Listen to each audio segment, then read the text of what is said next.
Howdy folks, hope you've all had a good weekend and welcome to another episode of Mingles with Jingles. So it may have escaped your notice that the brand new all singing all dancing RTX 3080 Ti graphics card from NVIDIA went on sale last week for the paltry sum of $1,200.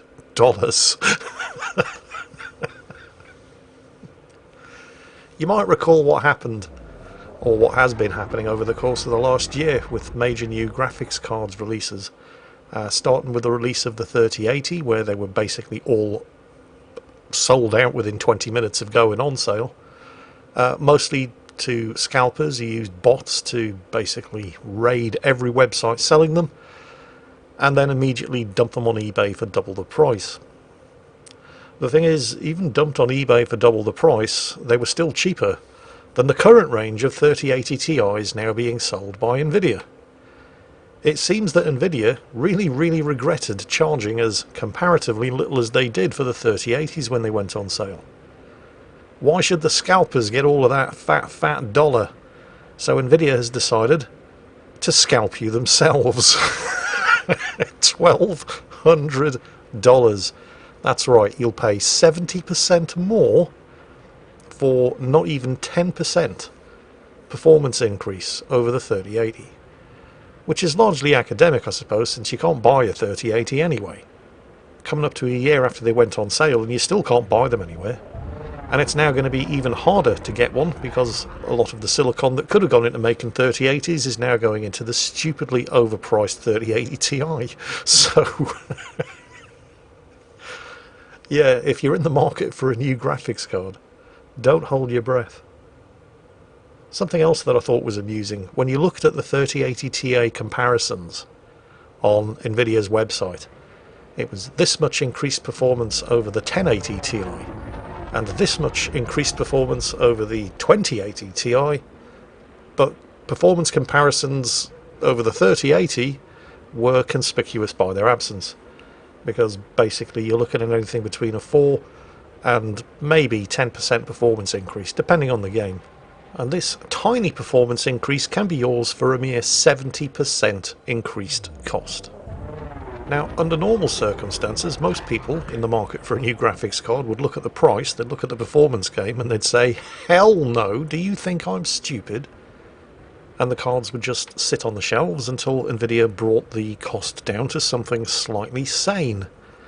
But, well, these are not normal circumstances, are they? And it's not that NVIDIA thinks you're stupid, it's that NVIDIA knows you are desperate.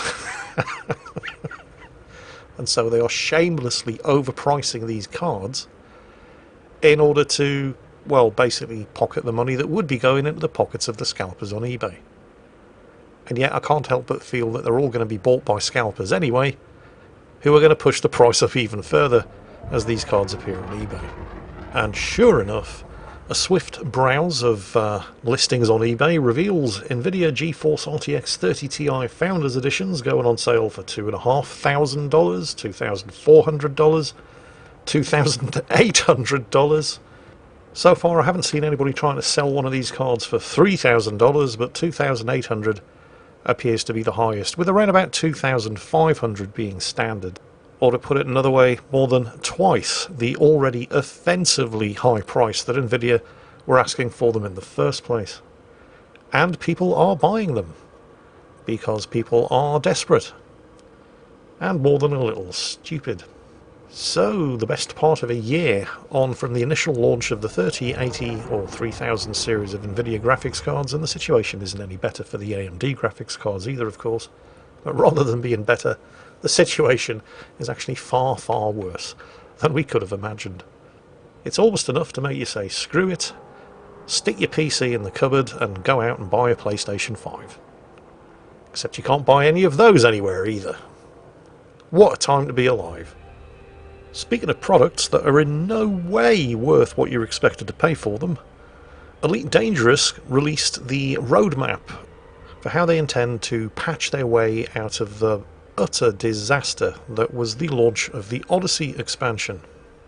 For those of you who perhaps haven't been keeping up with events, Odyssey had an alpha test that lasted around about 4 weeks, no beta test, no stress test, and then the final product, the release version, went on sale around about 2 weeks after the end of the alpha.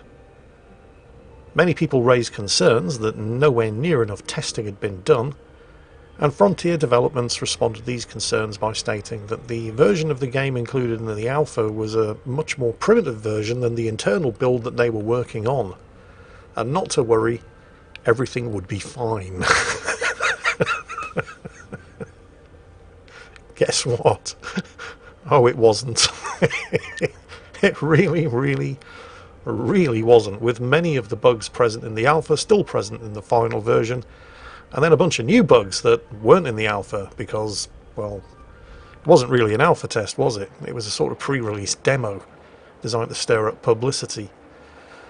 Yeah. So, all kinds of new Odyssey stuff either didn't work very well, or broke stuff that had worked previously in the non-Odyssey content and now didn't work very well or at all either. Needless to say, people were not happy. In Frontier Development's favour, they did move quickly to start issuing hotfixes. In just a couple of weeks after the release of the full finished game, and I use the word finished here in the broadest possible sense of the word, Frontier Developments released, I don't know, 4, maybe 5 fairly substantial patches and hotfixes, which did go some way to addressing some of the community's concerns. And I say community's concerns, and what I actually mean is outrage. So, realising that they needed to move fast in order to patch all of the holes in this sinking ship, Frontier Developments announced that they would be releasing a roadmap of what they intended to do moving forward, and this roadmap was announced on Friday. Now, I hope you're all sitting down and strapped in for this. Don't worry, they didn't actually go into a huge amount of detail. Here it is. So the first update, coming on Thursday, will include many improvements and fixes, and they don't specify what, including loadout UI flow changes and adding earned arcs for on-foot gameplay. So this is the in-game currency, the in-game premium currency for Elite. So yeah, fine, great. The next update comes a week after that. This is update 4 on the 17th of June. Again, many improvements and fixes, although they don't specify exactly what, but including suit livery UI flow changes, fantastic, Codex Commander stats, yeah, great, and the third and final update, and this is where things get quite concerning, will happen on the 24th of June. Again, many improvements and fixes, and again they don't really specify what, but including shared missions, galaxy and system map UI updates, and outfitting UI updates, and it's the shared missions part. Well, actually, there's 2 parts of this final update that I think are probably the most important. The first being that it's the final update, and the second being the shared missions part. Because one thing that I haven't really done much of in Elite Odyssey is multiplayer. I haven't tried to take on missions with other players in a private group, which is a large part of the appeal of Elite for many, many players. And in fact was something that they pushed heavily in the pre-release advertising. Does anybody remember seeing the cinematic where 4 players took on a ground mission? 3 of them on foot, 1 of them in a ship, orbiting the settlement, waiting to come in, pick them up and evacuate them under fire, as the first 3 went in on foot in order to shut down the power plant of the settlement and steal their power regulator, with 1 player doing the actual theft while another 2 covered the doorway, fighting off security, and then all 3 of them ran under fire to a hot extraction from the 4th player in his ship. Looked amazing. Can't do any of that. Shared missions just don't work. I mean, if they work at all, they only work for the first person to complete the mission, and then the mission is considered expired and nobody else in the group gets mission credit. So the fact that they're finally fixing shared missions is great, but the fact that this is now the final, I mean, this is the full roadmap and it ends on the 24th of June with update 5. There will be no further development on hotfixing and patching Odyssey. And they go on to say, further on in the statement, and I quote, "Therefore, we feel the best approach for all our commanders will be to focus our development efforts after Update 5 on performance and the console release, and to bring our multi-platform community together once more, blah blah blah, yada yada yada yada yada." Huh. Or to put it another way, if it still doesn't work after the 24th of June, it's gonna stay broken until the console release of Elite Odyssey. Because after the 24th of June, that is where Frontier Developments are going to be focusing all of their resources. When's the console release? Sometime towards the end of autumn, or to put it another way, about 6 months away.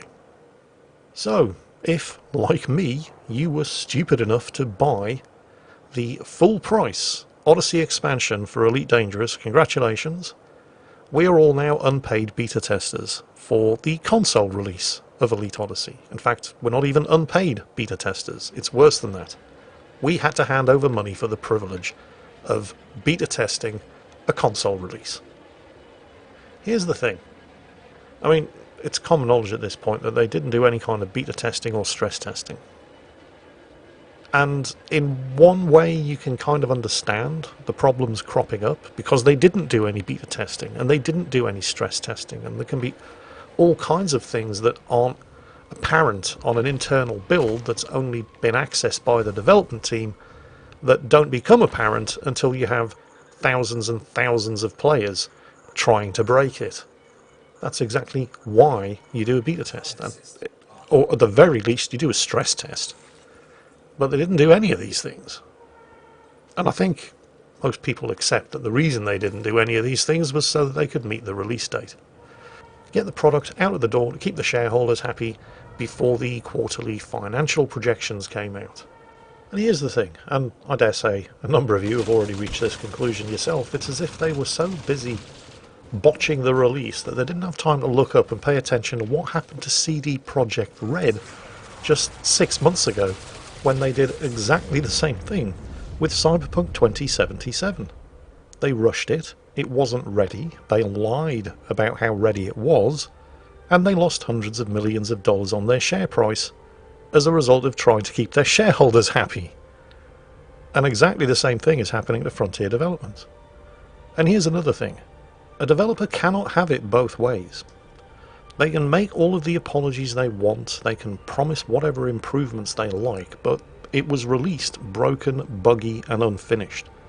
And they either knew that ahead of the release and lied about it, in which case they deceived their customers and their shareholders, or they didn't know about it and the shocking performance of the game on release came as a big a surprise to them as it did to everybody else, because they didn't beta test or stress test it, in which case they're incompetent and they got no business selling PC games at any price, let alone full price. It has to be one or the other, neither of which inspire great amounts of confidence. Well, there's no reason why it has to be one or the other. It could be both at the same time. They could be incompetent and liars and deceitful, which inspires even less confidence. So I'm looking at this roadmap, which inspires very little confidence anyway, since they've basically stated that they're going to cease working on hotfixes and patches for the PC from the 24th of June until the release of the console version. So anything that's broken on the 24th of June is going to stay broken for the next 6 months. And we're all supposed to just take their word for it that everything will be fine on the release of the console version. I mean, it bloody well should be, because they'll have had an extra 6 months of development to fix something that should have worked properly, or at least with the bare minimum of performance and stability issues, 3 weeks ago when they released it at full price. I'm not getting a warm, fuzzy feeling in the pit of my stomach about all of this, and neither should you. While we're on the subject of space games, so I did a video on the Star Citizen Invictus launch week a couple of weeks back, and during the video I spent a good half hour talking about how amazingly impressed I was both with the technology behind everything and how far the game has grown and matured. But 80% of the comments were from outraged Chris Roberts fanboys who couldn't believe I was so stupid as to not know how to put a jacket on, and the fact that I had the nerve to blame Chris Roberts for it. In the video, I thought I'd made a fairly valid point. Why can't I put a jacket on over an undersuit? It's an undersuit. It's not an oversuit. The clue's in the name. It was a bomber jacket. Bomber jackets were specifically designed in World War II for bomber crews to put on over their undersuits. They did it in World War II. Why can't I do it in Star Citizen? Why is it in Star Citizen that I need to remove, because believe it or not, this is how it actually works in Star Citizen, in order to put on a jacket or any type of civilian clothing, you first have to remove your undersuit, your flight suit. And only then does your civilian clothing even appear in your inventory. I thought that this ludicrously badly designed inventory system deserved to be commented on, and so I did, because it was. Why does Star Citizen have the best infrastructure tech in the world that gives them the potential to create the greatest game in the world and chooses this broken, buggy mess of an inventory system instead of one that actually works? A system that even the developers, to their credit, have admitted is janky as all hell and needs to be replaced. So why were people defending this system instead of doing what the developers had done and saying, yeah, it's true, that part is a bit shit? And then I realised, you see, I criticised other things in the video, but hardly anyone commented on any of the other critical points. But when I was talking about the inventory system, I mentioned Lord High Priest Chris Roberts, didn't I? And so in a classic example of cult mentality, the army of Borg drones swung into action, waving their pitchforks and brandishing their torches. I mean, sure, there are bugs and glitches and dubious design decisions, of course there are. It's not a finished product. But there's no denying that the game has come a very, very long way since the early days. Sadly, a lot of the community haven't. And that's a real shame. Because in general, the Star Citizen community is one of the friendliest gaming communities around. They're all too willing to just drop whatever they're doing and come and help, if you ask for it. If there's anything you don't know how to do, you can just ask, and people in general chat will generally go out of their way to help, with the minimum of sarcastic replies. There are people who set themselves up as guides for new players, for the specific purpose of easing them into Star Citizen as gently as possible. But the great efforts of the majority of the Star Citizen community all too often get undermined by this kind of ugly hardcore element, who cannot take the slightest bit of criticism, regardless of how well founded that criticism may be, and especially if you bring the name Chris Roberts into it. Now, on the one hand, Star Citizen has realistically always had this problem, and in fact, at certain points during Star Citizen's development, the community were infamous for their complete intolerance to any kind of criticism directed towards the game in general, and Chris Roberts in particular. The thing is, you can kind of understand where this overprotective attitude came from, because for long periods of Star Citizen's development, while a lot of the criticism was directed towards the business model and the problems with development, there was also a lot of criticism that wasn't actually directed at Star Citizen itself, but instead was some very, very nasty personal direct attacks on Chris Roberts, and in some cases, Chris Roberts' family. So it probably really shouldn't be too surprising that for a certain number of the Star Citizen community, it's as if they've got this switch in their head that turns them from being a perfectly reasonable human being into an utterly psychopathic demon, and that switch is activated when you just mention the name Chris Roberts. So, lesson learned. If I don't want everybody to turn into demons in the comments section, I should refrain from saying how hilariously stupid Chris Roberts' inventory system is, and instead I should just say how hilariously stupid Star Citizen's inventory system is, in which case everybody would have probably just said, yeah, you're right, that part is a bit shit. Anyway, that about wraps up this week's episode of Mingles with Jingles. I'm over the side effects of my COVID vaccination now, which knocked me on my arse for 2 whole days last weekend, which is the reason why there wasn't a Mingles with Jingles last week, which is a shame because I did want to talk about all of this stuff last week, but hey, better late than never. I am definitely looking forward to getting out of the house and actually doing things that don't involve sitting around making videos for the first time in nearly a year and a half. In particular, I want to see that new Bob Odenkirk movie, Nobody, which is kind of like an old man's version of John Wick. So that's my plan for Wednesday. Other than that, I am completely open to suggestions. Anyway, I hope you enjoyed this week's episode of Mingles with Jingles. I hope you've all had a great weekend. And as always, take care, stay safe, and I'll catch you next time.